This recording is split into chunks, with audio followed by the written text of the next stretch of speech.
Good morning students. So మనము B.Ed first సెమిస్టర్లో pedagogy of biosciences అనేటటువంటి పేపర్ డిస్కస్ చేస్తూ ఉన్నాం.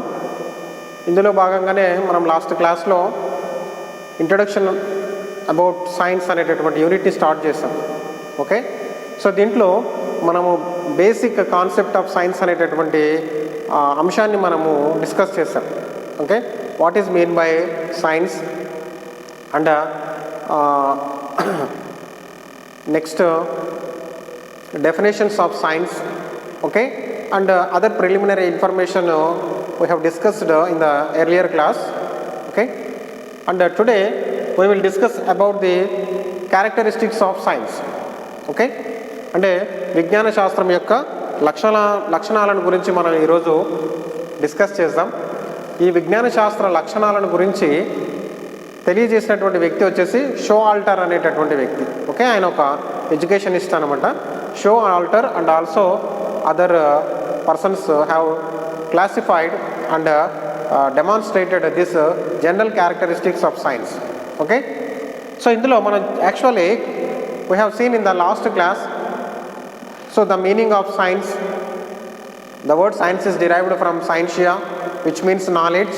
Okay, and science have two forms, which is a product and a process. Okay, process and product.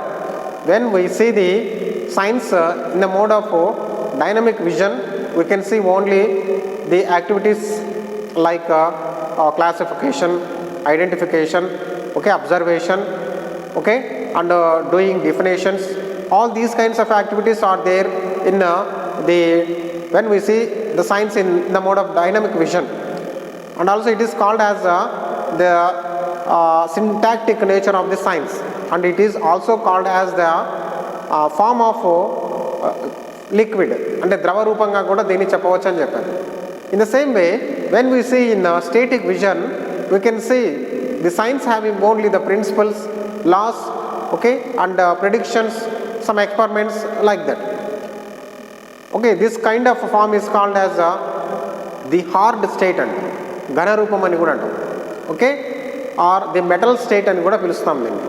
So these are all the preliminary information we have discussed in the previous class. Okay, but when we see the general characteristics of science, we can observe what is the main nature of the science. By basing on these characters, we can identify the nature of science.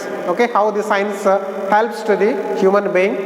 Okay, and also what are the main needs of science, okay, and the main objectives of science. So here I mentioned one statement, science is a systematized or organized common sense.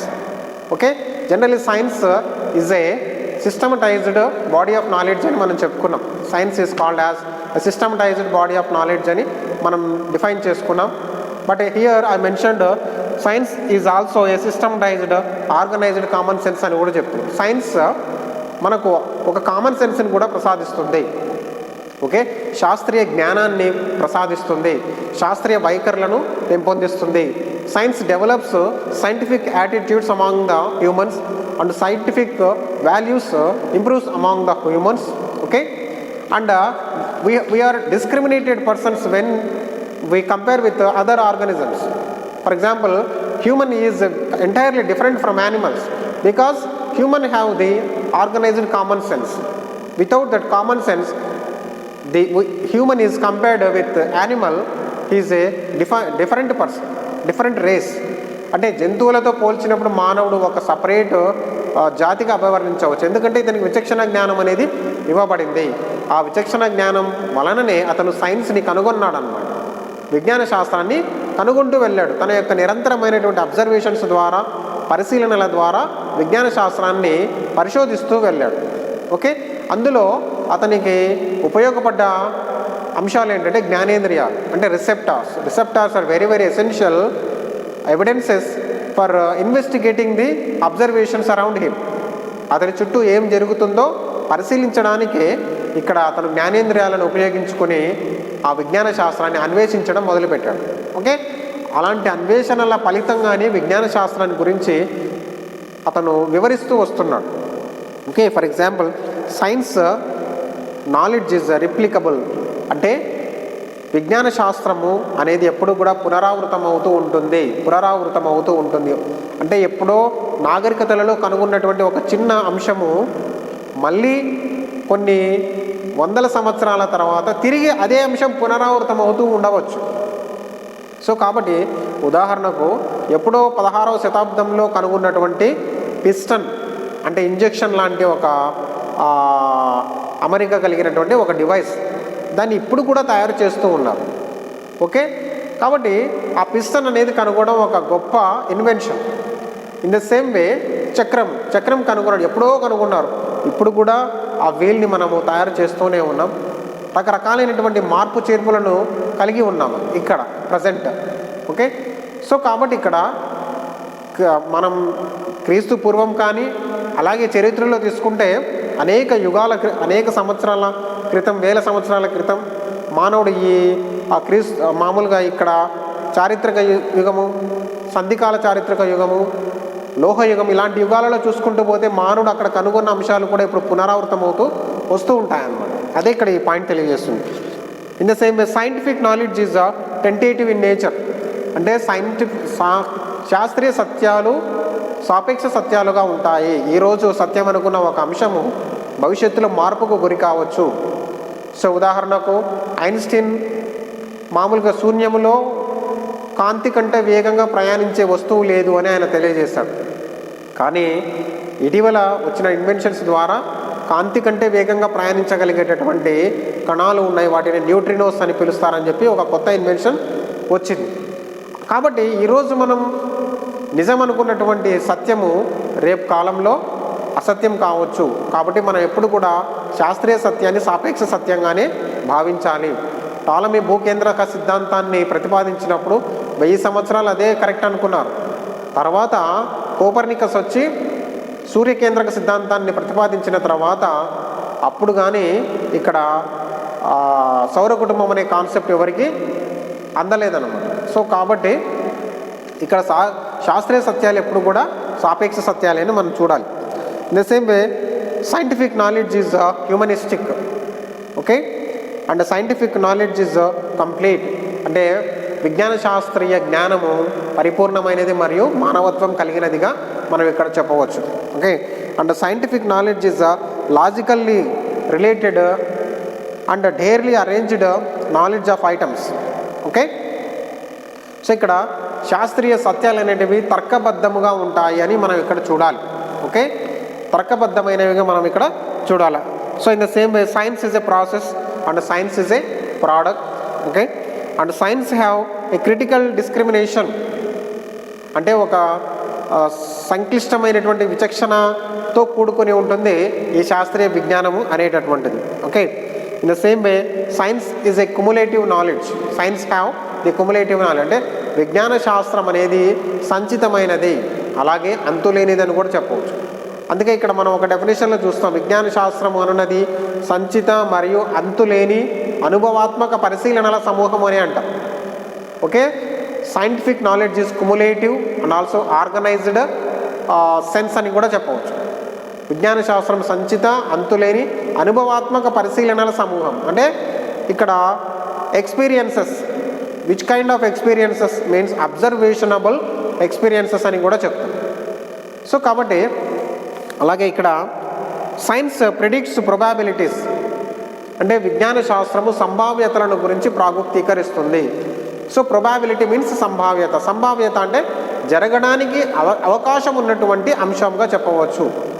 Already జరిగిపోయినది ఉంటుంది, దాన్ని సంభావ్యత అనడం. సంభవించినది అంటాం, జరిగినది అంటాం. ఉదాహరణకు మనకు already ఎన్నో భూకంపాలు సంభవించాయి, సునామీలు కూడా వచ్చాయి భూమి మీద. అవి జరిగిపోయినవి కాబట్టి ఈ విధంగా అవి జరిగాయి అని చెప్తాం. అలాగే జరగడానికి ఆస్కారం ఏమైనా ఉన్న అంశాలను గురించి కూడా మాట్లాడుతుంది. అంటే ఇలా జరగవచ్చు, అలా జరగవచ్చు.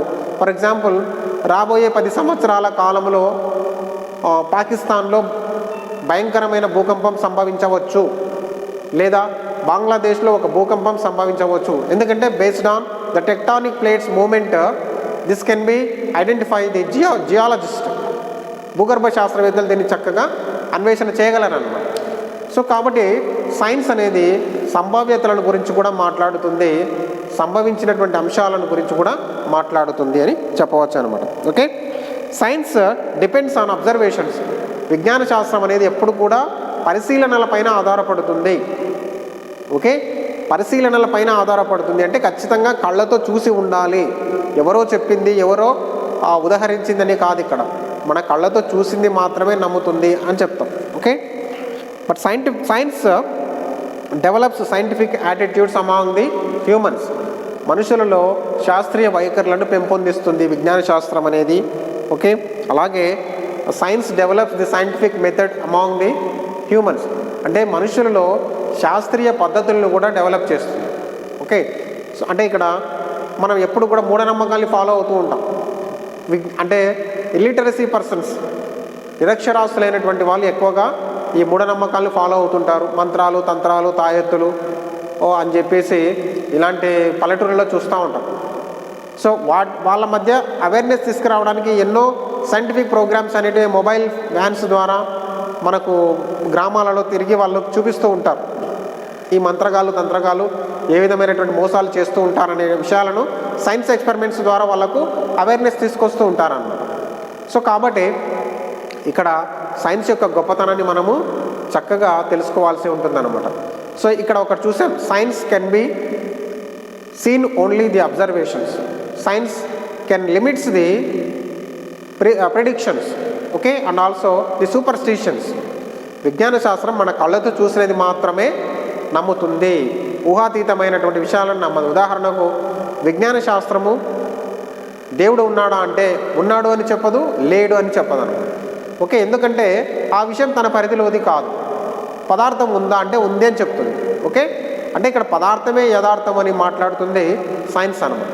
కానీ ఇక్కడ నాస్తికమైనదిగా మనం చెప్పలేం. విజ్ఞాన శాస్త్రం అనేది నాస్తికమైనదిగా చెప్పలేం. సత్యాన్ని మాత్రమే తన పరిధిలోకి తీసుకుంటుందని చెప్తాం. ఓకే, ఇప్పుడు ఆధ్యాత్మిక శాస్త్రాలు ఉన్నాయి. ఉదాహరణకు ఫిలాసఫీలో ఆత్మ అనేటటువంటి అంశాన్ని మనం చదువుతాం. సౌల్. ఓకే, ఆత్మ ఉన్నది. ఓకే, ఆత్మ is eternal, it cannot be die అని మనం వింటూ ఉంటాం. బట్ అదే సైన్స్లో ఆత్మ అనే ప్రస్తావన లేదు. ఇక్కడ ఆత్మ ఎలా ఉంటుంది, దానికి రంగు, రూపము, రుచి ఇలాంటివి ఉన్నాయా అంటే అసలు ఆ కాన్సెప్టే తీసుకోదు. ఆత్మ అనే విషయం నా పరిధిలో లేదు అని చెప్పేస్తుంది అనమాట. సో అదేవిధంగా దేవుడు అనే విషయం నా పరిధిలో లేదు అని కూడా చెప్తుంది. సో కాబట్టి మనం ఇక్కడ కళ్ళతో చూసినది, విన్నది, ఒక ప్రయోగం ద్వారా తెలుసుకున్నది మాత్రమే విజ్ఞాన శాస్త్రముగా మనము చెప్పవచ్చు. కానీ ఊహలకు అందినది, ఎవరో చెప్పింది, గుడ్డిగా నమ్మినది సైన్స్ కాదని మనం ఇక్కడ భావించాలన్నమాట. ఓకే, ఇవి మనకు జనరల్ క్యారెక్టరిస్టిక్స్ ఆఫ్ సైన్స్గా మనము చెప్పవచ్చు. మళ్ళీ నెక్స్ట్ క్లాస్లో వేరొక టాపిక్తో మీట్ అవుదాం. Thank you students, thank you very much.